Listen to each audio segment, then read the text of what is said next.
세상이 악하다는 말은 많이 들어보셨죠? 예전부터 이런 말은 늘 들어왔고요. 세상이 악하다 이런 말이 새삼스럽지는 않습니다. 그런데 요즘은 포스트 모더니즘 시대라고 합니다. 그 포스트 모더니즘 시대에는요, 절대적인 거를 인정하지 않아요. 그래서 진리를 얘기한다, 진리를 따진다 그러면 고리타분한 사람이 되고요. 무엇이 옳으냐, 무엇이 바르냐, 이런 것들 따지지 말자는 거예요. 그냥 무엇을 좋아하냐, 무엇을 싫어하냐와 같은 개인의 선호 문제라는 겁니다. 그러니까 개인마다 진리가 다를 수 있다, 이런 주장을 하는 거예요. 그러다 보니까 나의 행복을 추구하는 것이 최고의 가치가 되었습니다. 그러니까 나 자신에게 집중하는 개인주의가 요즘에는 대세입니다. 대세. 그러다 보니까 우리가 잠언을 읽으면서 지혜를 따라 살아야 할 이유가 과거보다 하나 더 생긴 것 같습니다. 우리가 어떻게 하면 나 중심의 개인주의를 극복할 수 있을지, 하나님의 백성답게 살기 위해서는 어떻게 해야 될지 생각해 보는 시간을 갖고자 합니다. 제가 산에 가서 나뭇가지를 하나 주워왔습니다. 이 나뭇가지를 지금 물병에다 꽂아놨는데요. 이 나뭇가지가 다시 살아날 수 있을까요?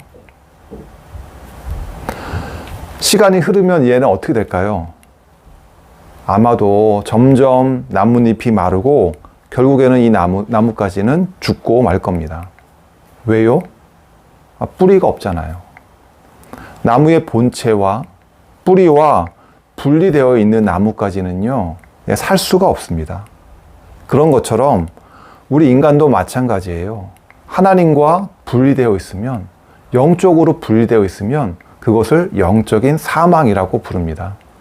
영적인 사망 상태인 사람은 결국은 육신도 죽고 마는 거예요. 그러니까 하나님과 분리되어서는 사람은 살 수가 없다는 거예요. 어떻게 하면 이 나뭇가지를 살릴 수 있을까요? 요즘에는 의술이 발달해 가지고요, 손가락이 이렇게 잘려도 이 손가락 들고선 병원에 가면 훌륭한 의사 선생님이 막 돋보기를 쓰고 아주 정교하게 이렇게 접합을 하면 다시 붙일 수 있기도 하잖아요. 이 나뭇가지도 이렇게 하면 살릴 수 있지 않을까요? 이사야서 11장 1절은 이렇게 말합니다. 이새의 줄기에서 한 싹이 나며 그 뿌리에서 한 가지가 자라서 열매를 맺는다. 여기서 이새는요, 사람의 이름입니다. 그러니까 다윗의 아버지가 이새예요. 그러니까 다윗의 후손 중에서 한 싹이 날 거다. 그 뿌리에서 한 가지가 날 거다. 근데요, 이 가지라는 말이 넷제르라고 해요. 히브리어로는 넷제르입니다. 근데 이거는 원가지가 아니에요. 쭉쭉 뻗어나는 그런 원가지가 아니고요. 새로운 가지인데 볼품없이 쭉 삐져나온 일종의 잔가지예요. 근데 이 잔가지가 자라서 놀랍게도 열매를 맺는다는 게 이사야의 예언이었습니다. 그러니까 볼품없는 잔가지, 원가지가 아닌데 그게 자라더니 열매를 맺는다. 또 이사야의 한참 후배라고 할 수 있는 예레미야 선지자도요, 예레미야서 23장 5절에 이렇게 말합니다. 내가 다윗에게서 의로운 가지, 넷제르가 하나 돋아나게 할 그날이 오고 있다. 나 주의 말이다. 그는 왕이 되어 슬기롭게 통치하면서 세상의 공평과 정의를 실현할 거다. 다윗의 후손으로 넷제르가 올 거다. 새로운 가지가 나올 거다. 그 의로운 넷제르라고 불리는 사람이 올 거다. 그가 구원자다. 그가 와서 지금 로마의 압제를 물리치고 공평과 정의로 다스릴 거다.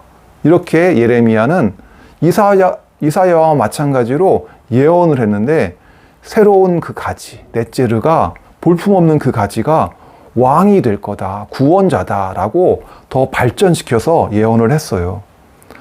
근데 마태는요, 이 넷제르가 바로 예수라고 말하는 겁니다. 마태복음 2장 23절, 나사렛이라는 동네로 가서 살았다. 이리하여 예언자들을 시켜서 말씀하신 바 그는 나사렛 사람이라고 불릴 것이다 하신 말씀이 이루어졌다. 예수님은 다윗의 후손이 맞아요. 그리고 베들레헴에서 태어난 것도 맞아요. 근데 자란 곳은 베들레헴이 아니라 갈릴리 지방의 나사렛이라는 곳이었어요. 그래서 예수님의 별명 중에 하나가 나사렛 사람이라는 별명이 있었습니다. 나사렛 사람이 좋은 의미는 아니었던 것 같습니다. 나사렛 촌놈 뭐 이런 의미였던 것 같아요. 그러니까 나사렛이라는 동네가 넷제르하고 좀 비슷하잖아요. 히브리어로는 나사렛이요 나츠랏이에요. 나츠랏, 넷제르 비슷하잖아요. 나사렛이라는 동네 이름이 넷제르라는 말에서 왔어요. 그러니까 지금 마태는요 예레미야, 이사야가 말했던 그 넷제르가 바로 예수다라고 지금 말하는 겁니다. 예수가 바로 의로운 가지다. 새로운 가지. 다윗의 후손으로 오는 새로운 가지가 바로 예수다. 그래서 하나님과 분리되었던 우리가, 영적으로 죽었던 우리가 그 예수님이라는 그 의로운 가지에 접붙임을 한다면, 접붙임을 받는다면 우리가 다시 영적으로 살아날 수 있다. 죽었던 우리가 다시 살아날 수 있다. 라고 지금 마태는 이야기하고 있는 겁니다. 제주도에 가면요, 요즘에는 귤 품종이 아주 다양해졌습니다. 한라봉, 천혜향, 카라향, 레드향, 뭐 이런 것들 들어보셨죠? 한번 드셔보셨어요? 맛과 향이 기존에 있는 귤보다 훨씬 더 진해요. 비슷한데 달라요. 품종이 다양해졌어요. 근데 이 다양한 품종의 귤들이요, 뿌리는 같더라고요. 뿌리는 모두 탱자나무 뿌리라는 겁니다. 탱자나무가 귤보다 병충해에 더 강하다는 거예요. 추위에 더 강하다는 거예요. 그리고 뿌리가 힘있게 양분을 쭉쭉 빨아 올린다는 거예요. 그래서 탱자나무 뿌리에다가 이 다양한 귤들, 이 가지를 이렇게 접목을 시키는 거예요. 이식을 해주는 거예요. 그러면 귤나무 묘목을 만들 수 있다는 거예요. 이렇게 만들어진 귤 묘목을 심으면 기존의 귤나무보다 훨씬 더 많은 열매가 열린다는 거예요. 그러니까 탱자나무 뿌리에서 물과 양분을 쭉쭉 빨아 올려서 그 물과 양분을 가지들에게 공급하면 그 가지마다 귤들이 주렁주렁 많이 열린다는 거예요. 지금 이런 것들을 지금 요한복음 15장 5절도요 말하고 있는 겁니다. 나는 포도나무요 너희는 가지이다. 사람이 내 안에 머물러 있고 내가 그 안에 머물러 있으면 그는 많은 열매를 맺는다. 너희는 나를 떠나서는 아무것도 할 수 없다. 예수님은 자신이 포도나무고 우리들은 그 포도나무 가지에 붙어 있어야 된다는 거예요. 그 포도나무 그 뿌리에 붙어 있어야 된다는 거예요. 포도나무 가지가 그 원 뿌리를 떠나면 아무 쓸모가 없어진다. 하지만 우리가 그 예수님에게 연결되어 있으면 많은 열매를 맺게 된다. 탐스러운 열매를 맺게 된다. 라고 지금 말하고 있는 겁니다. 예수님은 의로운 분이죠. 맞죠? 죄가 없으신 분이죠. 죽기까지 하나님께 순종하셨던 분이죠. 그래서 예수님이 의로우신 분이니까 하나님이 그 죄가 없다는 것을 증명이라도 하듯이 예수님을 부활시키시고 그리고 승천시키셔서 지금 하나님 우편에서 지금 다스리고 계신 거 아니에요? 근데 예수님의 죽음과 부활, 승천, 종교하게 된 것이 나랑 무슨 상관이 있냐고요. 예수님이 훌륭하신 분인 건 우리가 알겠어요. 하지만 그 예수님의 훌륭한 의로움과 나하고 무슨 상관인 거죠? 어떻게 해야 우리가 예수님하고 연결이 되는 걸까요? 로마서 1장 17절은 이렇게 말합니다. 하나님의 의가 복음 속에서 나타납니다. 이 일은 오로지 믿음에 근거하여 일어납니다. 이것은 성경에 기록한 바 의인은 믿음으로 살 것이다 한 것과 같습니다. 그러니까 예수님이 우리 인간을 대표해서 십자가에서 심판받으셨다는 그것을 믿는 거예요. 우리의 죄 때문에 예수님이 우리를 대신해서 심판받으셨다. 나의 죄 때문에 심판받으셨다. 그래서 예수님의 죽음이 나의 죽음이 되는 거예요. 그리고 예수님의 부활이 장차 나의 부활이 될 겁니다. 그래서 갈라디아서 2장 20절은 이렇게 말합니다. 나는 그리스도와 함께 십자가에 못 박혔습니다. 이제 살고 있는 것은 내가 아닙니다. 그리스도께서 내 안에서 살고 계십니다. 내가 지금 육신 안에서 살고 있는 삶은 나를 사랑하셔서 나를 위하여 자기 몸을 내어주신 하나님의 아들을 믿는 믿음 안에서 살아가는 것입니다. 아멘. 내가 그리스도와 함께 십자가에 못 박혔고 또 그리스도와 함께 살아간다. 이렇게 지금 갈라디아서는 말하고 있습니다. 또 로마서도 같은 얘기를 합니다. 로마서 8장 11절. 예수를 죽은 사람들 가운데서 살리신 분의 영이 여러분 안에 살아계시면 그리스도를 죽은 사람들 가운데서 살리신 분께서 여러분 안에 계신 자기의 영으로 여러분의 죽을 몸도 살리실 겁니다. 이걸 요약하면 이렇습니다. 성령님이 여러분 안에 살아계시면 하나님께서 성령으로 여러분의 죽을 몸도 살리실 겁니다. 그러니까 예수님과 함께 죽고 예수님과 함께 살아가고 그리고 부활하고 승천하고 하나님의 나라를 유산으로 상속받을 거다라고 말하는 겁니다. 그러니까 예수를 믿으면 하나님의 영, 성령이 우리와 함께 하시면서 우리를 의의 길로 인도하세요. 그리고 예수를 살리신 하나님께서 우리의 몸도 다시 살리실 겁니다. 그러니까 우리가 예수님을 믿음으로 예수님과 이렇게 연결되고 연합합니다. 그래서 그리스도와 함께 죽었고 부활할 것이고 승천할 것입니다. 승리할 것입니다. 구원은요, 단순히 죽은 이후에 천당 간다, 하늘나라 간다, 이게 다가 아니에요. 우리의 뿌리가 바뀌는 겁니다. 잠언 12장 3절은 말합니다. 같이 읽겠습니다. 잠언 12장 3절입니다. 사람은 악행으로 터를 굳게 세울 수 없지만 의인의 뿌리는 흔들리지 않는다. 사람의 행동은 그 사람의 생각과 마음에 그 뿌리를 두고 있습니다. 누군가 자기를 무시하는 것 같으면 순식간에 분노가 일어나고요. 나보다 누군가 더 좋은 거, 더 많은 걸 가지고 있는 사람을 보면은 순식간에 시기심에 사로잡히는 겁니다. 우리의 악한 행동의 뿌리는 우리들의 나쁜 생각, 마음으로부터 나오는데 누구도 이 생각의 죄, 마음의 죄에서 자유로울 사람이 아무도 없다는 게 이게 문제죠. 근데 가만히 보면은 악인들도 세상에서 승승장구하는 것 같아요. 잘 나가고 잘 사는 것 같아요. 돈도 잘 벌고 많이 벌고 좋은 집에서 살면서 아쉬울 것 없이 떵떵거리면서 세상을 살 수도 있어요. 하지만 잠언은 얘기하는 겁니다. 그의 터는 견고하지 않다. 아무리 좋은 집에 살아도 좋은 옷을 입어도 좋은 차를 입어도 그의 터는 견고하지 않다. 그의 터는 영혼의 안식처가 되지 못해요. 결국에는 하나님의 심판을 받게 됩니다. 반면에 의인의 뿌리는 어떻습니까? 의인의 뿌리는 흔들리지 않는다. 우리가 어디에 뿌리를 내리고 있느냐가 중요하다는 겁니다. 우리는 지금 어디에 뿌리를 내리고 있습니까?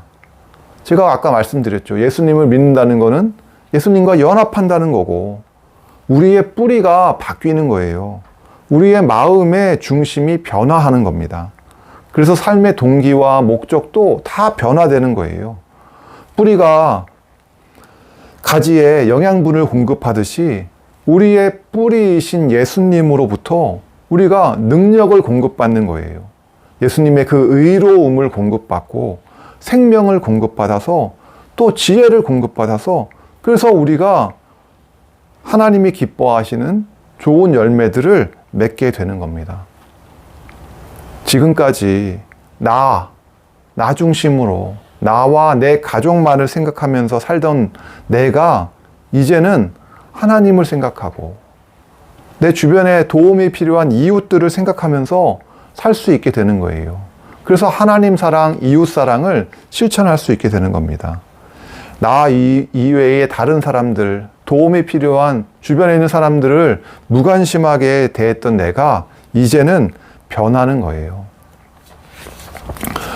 요양원에 계신 80대 중반의 한 권사님이 계십니다. 남편 집사님이 오랫동안 투병을 하셨대요. 근데 권사님이 혼자서 이렇게 잘 돌보셨는데 이제 권사님도 나이가 드시니까 혼자서 남편을 돌볼 수가 없는 거예요. 그래서 부부가 함께 요양원에 들어오셨대요. 노인들에게 요양원에 들어온다는 거는요, 보통 어떤 의미가 있냐면요, 이제는 나는 다 틀렸다. 이제는 나는 여기서 살아서는 못 나간다. 나는 여기에 죽으러 왔다. 보통은 이렇게 절망하면서 들어와요. 이게 보통입니다. 근데 이 부부는요, 소망을 가지고 들어오셨어요. 하나님이 우리 부부를 이곳으로 인도하셨으니까 하나님의 뜻이 있다. 우리가 이곳을 천국으로 바꿔보자. 부부가 같이 마음을 먹으셨대요. 그래서 요양원에 계시면서 새로 입소하는 분들이 계시면 먼저 다가가서 인사를 하고 또 요양원 생활에 잘 적응할 수 있도록 도와드리고 또 그분들의 친구가 되어주고 또 젊은 복지사 선생님들 있잖아요. 노인들을 돕는 그분들한테도 깍듯이 대하고. 근데 참 신기하게도 한 번 만나면 그 만난 사람의 얼굴과 이름을 한 번에 기억을 하게 되더래요.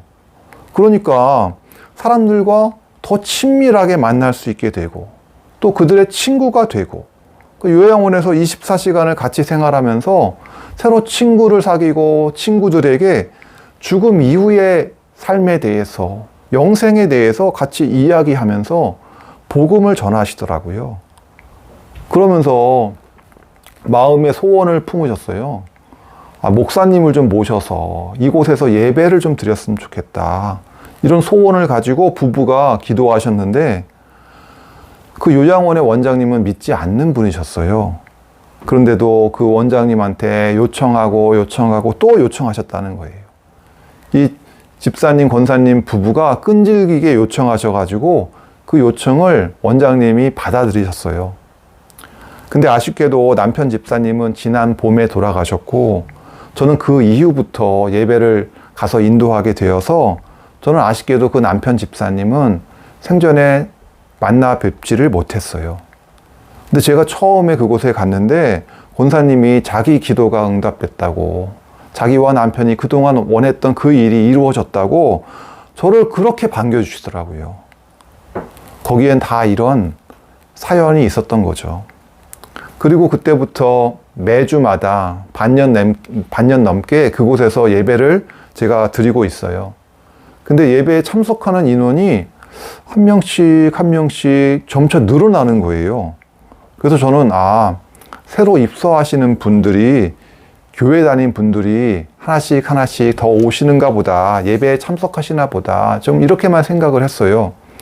근데 며칠 전에 권사님이 저를 부르시고 저한테 좀 상담 좀 하자고 그러셔가지고 무슨 일 있으시냐고 여쭤봤더니 목사님, 이곳이 교회는 아니지만 이곳에서 세례를 좀 줄 수 있냐 이렇게 물으시더라고요. 그래서 저는 좋다고, 뭐 원하시는 분만 계시면 얼마든지 제가 세례를 드리겠다고, 혹시 세례 받을 분이 계시냐 이렇게 여쭤봤더니 네 분이 계신다고 그러시는 거예요. 그래서 제가 깜짝 놀랐어요. 최근에 예배에 새로 나오시는 분들이 계셔가지고 저는 교회 다니다 오신 분들인 줄 알았어요. 근데 그게 아니라 요양원에서 권사님을 만나고 또 권사님과 친구가 되고 권사님으로부터 전도를 받아서 이렇게 예수님을 믿고 예배에 나오시게 된 거였더라고요. 참 그분들을 보면서 참 하나님이 하시는 일이 참 놀랍다라는 생각을 가졌어요. 인생의 막바지에 정말 원치 않는 곳에 와서 생각지도 못한 사람을 만나고 또 이렇게 복음을 듣고 전도를 받아서 예수님을 믿게 된 거잖아요. 저는 이분의 이야기를 들으면서 잠언 12장 12절을 한번 같이 읽겠습니다. 악인은 불의한 이익을 탐하지만 의인은 그 뿌리로 말미암아 열매를 맺는다. 의인은 그 뿌리로 말미암아 열매를 맺는다. 우리는 이미 뿌리가 바뀌었어요. 아멘. 좋은 뿌리에서는요, 좋은 열매가 열립니다. 예수님을 뿌리로 삼아서 예수님께 연합되어서 좋은 열매들 주렁주렁 우리에게 많이 열리게 될 겁니다. 맨 처음 질문으로 되돌아갈게요. 나뭇가지가 어떻게 하면 다시 살아날 수 있나요? 하나님과 분리되었던 우리가 어떻게 하면 다시 살아날 수 있어요? 의로운 나무에 접붙임을 해야 돼요. 의로운 나무가 누구예요? 바로 예수님이죠. 우리가 믿음으로 예수님과 연결되고 연합하는 거예요. 그러니까 예수님과 연합하여서 좋은 열매들을 많이 맺으시길 주님의 이름으로 축원드립니다. 아멘. 같이 기도하겠습니다. 우리의 구원에 진심이신 하나님, 마른 나무까지 같은 우리를 구원하기 위하여 독생자를 이 땅에 보내주신 하나님의 은혜에 감사드립니다. 아멘. 이제 우리가 포도나무이신 예수님과 믿음으로 연결되어서 연합하여서 좋은 열매들을 많이 맺기를 원합니다. 우리의 마음의 중심이 변화되게 하여 주시옵소서. 우리에게 예수님의 그 뿌리를 통해서 지혜와 능력을 공급하여 주시고 우리가 하나님을 사랑하고 이웃을 사랑하며 살아갈 수 있는 우리들 되게 하여 주시옵소서. 우리 모두가 예수님과 믿음으로 연결되고 연합되어서 좋은 열매들을 많이 맺길 바라며 예수님의 이름으로 기도했습니다. 아멘.